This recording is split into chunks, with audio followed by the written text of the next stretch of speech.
Hi guys. I thought I'd come out and do a bit more, bush tucker stuff. Now, this is not a guide to bush tucker. I'm not teaching you how to identify stuff, and I'm not, this isn't a guide. This is just me experimenting with wild edibles and stuff with the camera on. See, I experiment with bush tucker all the time. I just usually don't have the camera on. But today I'm going to be playing around with pine, and more importantly, the Cambium layer.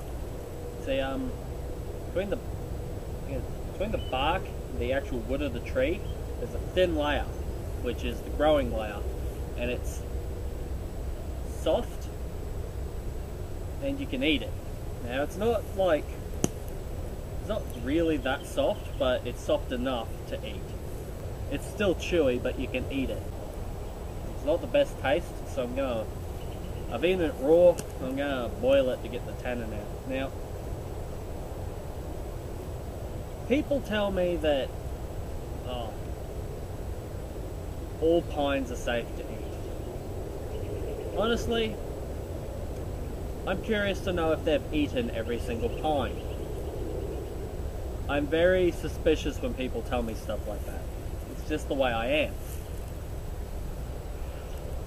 For example, I've had people tell me that every type of palm is edible, and then had another person turn around and say no, certain types of palms can be poisonous. Like I think the rattan is still a palm, even though it's a vine, and some of them are poisonous or inedible.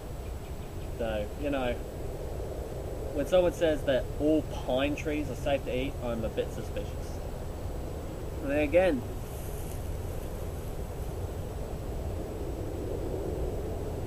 on top of that, not everybody is going to be able to identify pine trees from other conifers, which is another reason why I'm not teaching people how to find wild edibles, because while I haven't been hurt chewing on these pine trees, some types of conifers are poisonous. In fact, I think it's the YEW is apparently poisonous, even though I've never had experience from that. I've just heard that it's poisonous. More importantly, there are very toxic conifers in this country. It's another thing. A lot of people who tell me that all pine trees are edible don't live in Australia. So, yeah, there's that. So, I'm not telling you, I don't know if all pine trees are edible. I just know that the ones growing right here haven't killed me yet. That's all. Hey! So, yeah, this is not a guide. This is just me playing around with it. Now,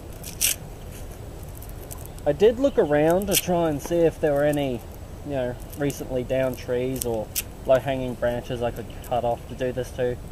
Because I'd rather not attack an actual trunk of a tree.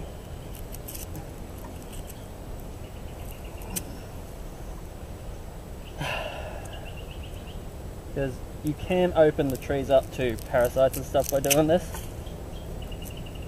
But if you make sure you do less than a third of the actual tree, it should hopefully heal over. A third of the circumference. If you do more than a third of the circumference of the tree, you risk cutting off too much nutrients and killing the tree. But a small gap like I'm about to do shouldn't take that long for the tree to cover it in resin so that it can go back. Oh, that's no good. That's a very thin Cambium. That's a very, very thin layer. See, it'd be better off in the growing season. See, we're in winter right now, but yeah, you can eat it. just not very nice. If this tree was still going crazy and growing, that would be quite a bit thicker. In fact, I'm thinking it might even be worth it going after a small tree, like a young one that's still putting all of its energy into growth, growing upwards. Yeah, and putting on mass. Because, well, that's very little. Alright, now here's one I did earlier, and that's about, about a third, so I don't want to take any more off. Now, just look at all of that resin, that it's just completely covering the wound in. So I'm not too concerned about survivability of this tree. I reckon it'll do quite well. But as opposed to attacking another tree around here, I figured I may as well do the same one again. Now, I know we don't like hurting trees, and it would be a bit counterintuitive after I planted so many in the last 6 months to start lopping them down, but this really shouldn't hurt the tree that badly. You can see it's already started to heal from last week, but the Cambium layer on this one was much larger because, well, it's a small tree. It's putting more effort into growing upwards, so let's see if we can get some more. Nope. Much thicker Cambium.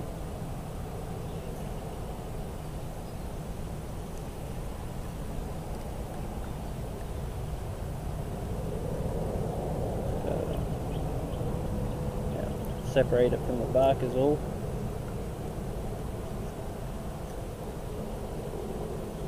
Can do that later when I'm not standing in amongst all the pine where the ticks and stuff are.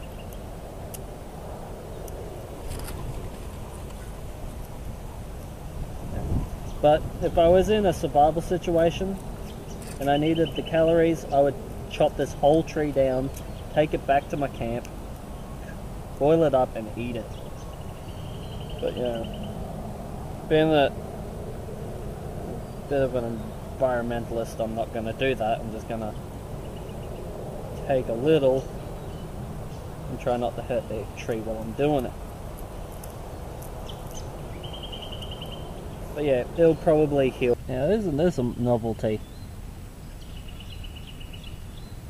Now, a lot of you know I'm not a fan of stoves. It's just not the way I do things. I typically just like to, you know, light some wood on fire. You know, I'm willing to try new things. So yeah. Don't worry, I'm not converting over to stoves and small knives just yet. It's just nice to try things out, you know. Ooh, got a flash out of that one.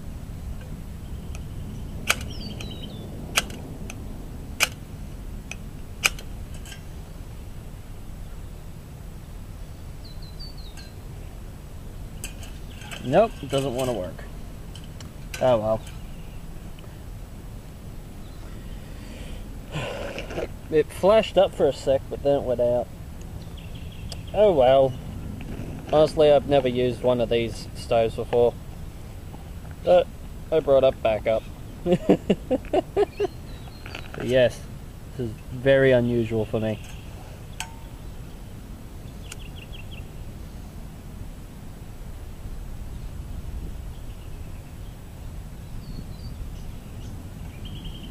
Alright, we have a fire.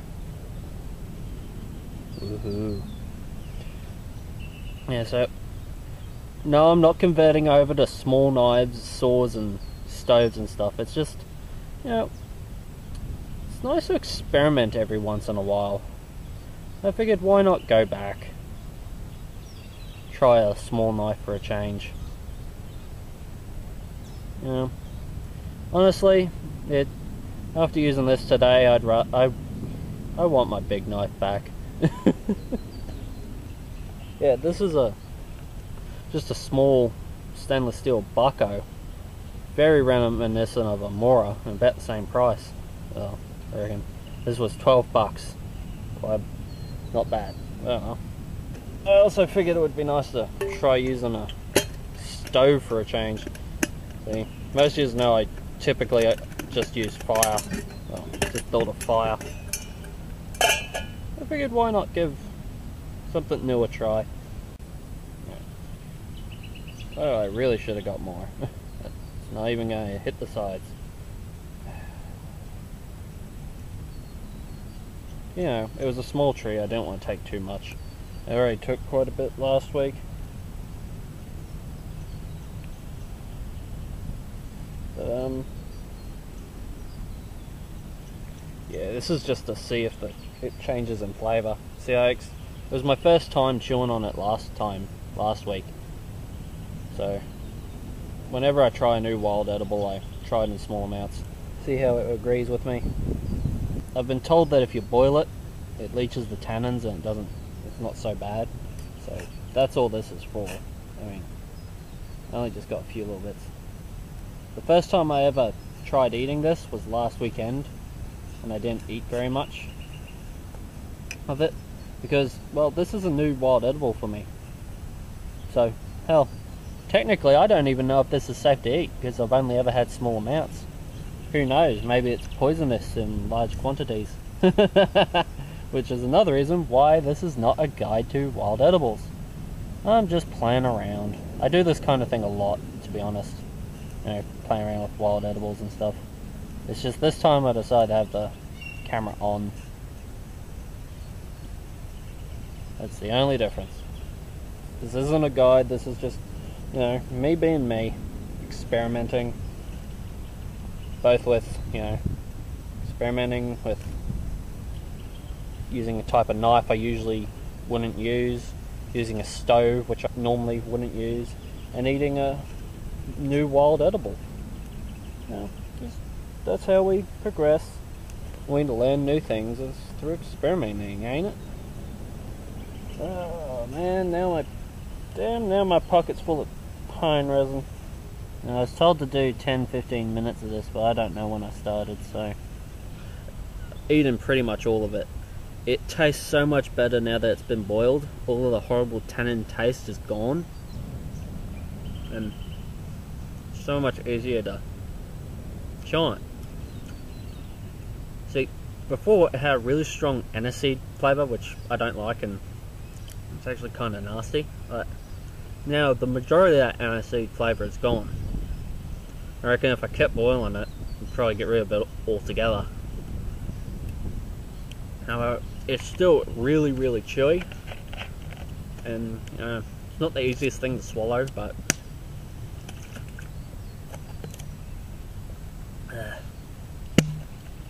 yeah, it's easier with something to drink, although I doubt I would want to drink the actual water I boiled it in, because all of that horrible taste is probably in the water, actually.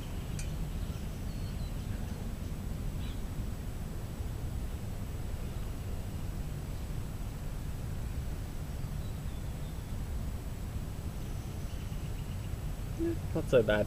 It's not really noticeable, I guess because it's so diluted. I'm going back to my big knives. I will say about these stoves though, I really like that it was just a little fuel cube.